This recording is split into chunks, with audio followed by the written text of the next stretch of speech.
Hello everyone and welcome to another edition of Incoming. Today we are going to be reviewing the upcoming new album by Kamelot. Now I'm going to apologise for this being a bit of a late one. Very simply, I only got sent the album by the record label about 2 hours ago, so I've had to listen to it and try and get this out as soon as possible for you guys, but hopefully you'll enjoy the review. Anyway, let's get into this, shall we? So, I was introduced to Kamelot a few years ago when Haven album was about to come out. Napalm Records very nicely sent me the album, an early pre-release version. Well, say pre-release version, they sent me a download of it. And I fell in love with the band. Haven is an absolutely superb album. You all know that. I'd imagine you're a Kamelot fan, hence why you're watching this, or a power metal fan. So when it comes to a new Kamelot album now, you're probably wondering two questions. The first is, have Kamelot fallen down the hole of being, well, turning it that really cheesy power metal band that is so cheesy you could spread them on toast, put them under the grill and call them a toasty? Well, the good news is no, they've avoided that trap. It still sounds like Kamelot and it still avoids that pitfall of going way too power metally, as it were, for mine and many other people's tastes, because I am very picky when it comes to power metal.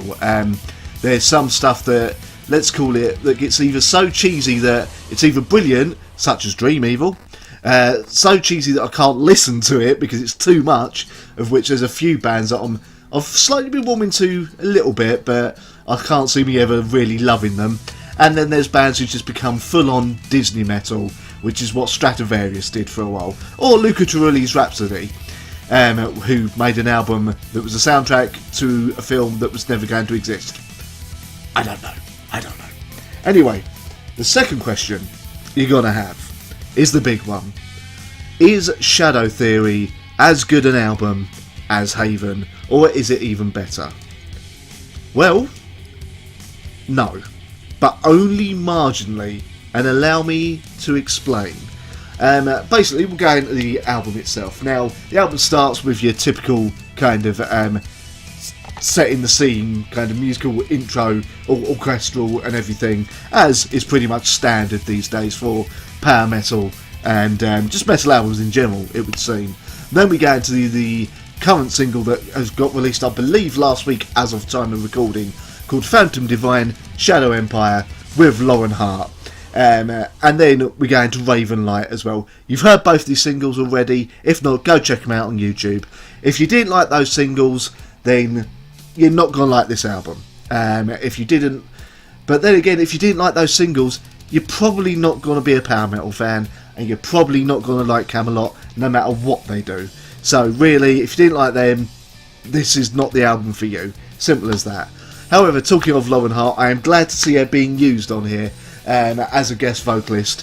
For those who don't know, she is in a band called Once Human, who are absolutely superb.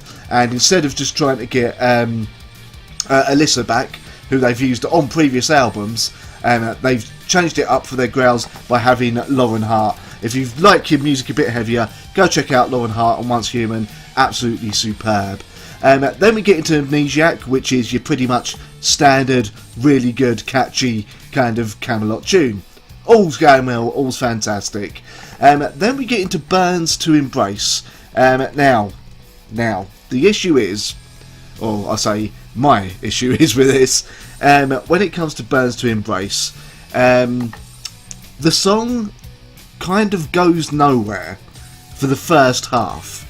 For the first half, it feels like sorry about that. They're trying to build an atmosphere. I understand that, but for some reason, for me, it didn't quite hit that right point of being the right way of building an atmosphere as it was. So it kind of meanders a bit before we reach about the halfway mark. Then it takes off in that classic kind of Kamelot fashion, which you've heard many times on previous albums, such as Kamelot, such as Haven and Silverthorn. You know. Then we come into the sort of standard power ballad, as it were, in Twilight Hours, featuring Jennifer Haben, who I believe is from a band called Beyond the Black. Now, I can't speak for Beyond the Black. I've never heard of them. Unfortunately, I've never heard of Jennifer before.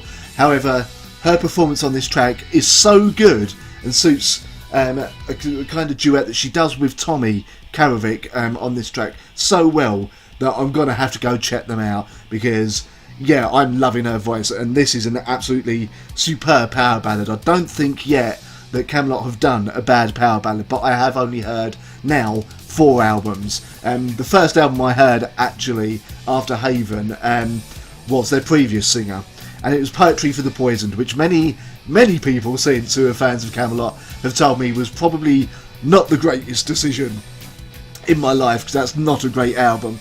Anyway, after In Twilight Hours we get into Kevlar Skin, again your typical catchy, really good power metal. Then we come to Static, and I don't know why, but this song didn't do much for me. It didn't really get that classic kind of Kamelot sound going. Didn't really make me want to bang my head or anything. It's just sort of there. Maybe it's kind of has a slight feeling of possible B-side, I don't know.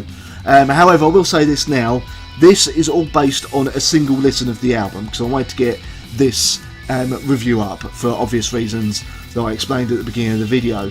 But on a first listen, this song didn't do much for me at all, and it just kind of drifted past, nothing for me.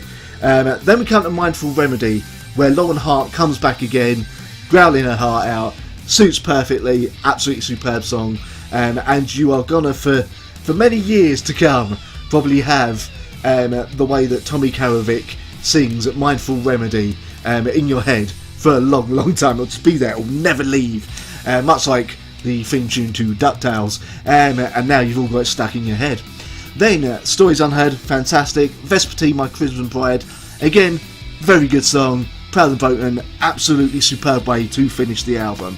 And then we get another orchestral, moody finishing piece to round it all off and bring it sort of back round, as it were. So, there are a couple of things I want to bring up here. One, it's strange that I've only had 2 guests on here. On previous albums I've had a few more. I like that I've used Lauren Hart, obviously. Quite kind of surprised I didn't use Cobra Page from Cobra and the Lotus, as they have been doing a couple of songs live on a tour fairly recently, I do believe. I don't know if there's something going on between her and Tommy. Honestly, none of my business, none of our business whatsoever. But if you hear Cobra and the Lotus, you could just hear how well like Cobra Page's voice would probably fit alongside Tommy Karovic's voice on a Kamelot song. So make it happen. Next Kamelot album, get Cobra Page on there. And the other thing I have to point out as well with this album, there is only 2 songs on here that are over 5 minutes long. So if you're expecting long, proggy power metal epics, this is not the album for you. This is just, they get in, they hit the points they need to, they bring you fantastic choruses, they're out again, next song. And it suits them, it suits their sound, no song overstays its welcome. So all in all, I give this a 4.5 out of 5. Whereas with Haven, that was one of my albums of the year when it was released, that was a 5 out of 5 album. This 4.5, just simply because on an initial listen, that first half of Burns to Embrace really kind of dragged a bit for me, and Static just seemed a bit of insignificant fluff to the album, as it were. I can't think of a better way to put that. However, in conclusion, 4.5 out of 5, absolutely worth your time, absolutely worth your money. If you're looking to use this album as your kind of gateway into hearing Kamelot for the first time, definitely do it. You'll find a lot that you'll find on previous Kamelot albums on this album, and hopefully this will make you a fan and make you go back and check out those other albums as well. So there you go, 4.5 out of 5 from me. The album is out tomorrow, so thank you Napalm Records for that one. You can pick it up, check it out then, and I will see you, well, I'll speak to you in a moment. So there you have it, that is what I thought of Shadow Theory from Kamelot.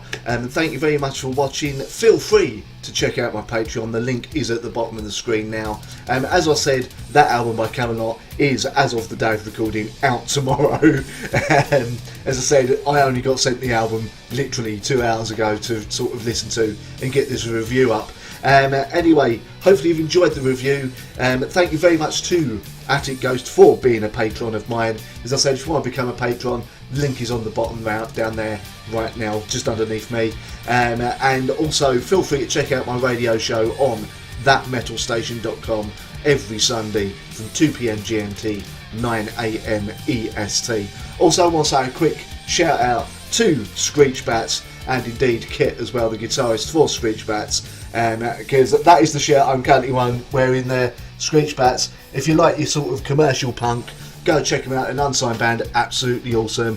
Also, feel free to definitely go check out Kamelot when they're playing later this year in the UK. I believe it's in October or November. If that hasn't sold out, thoroughly recommend you go check them out live. I got to see them live a couple of years ago, absolutely blew me away.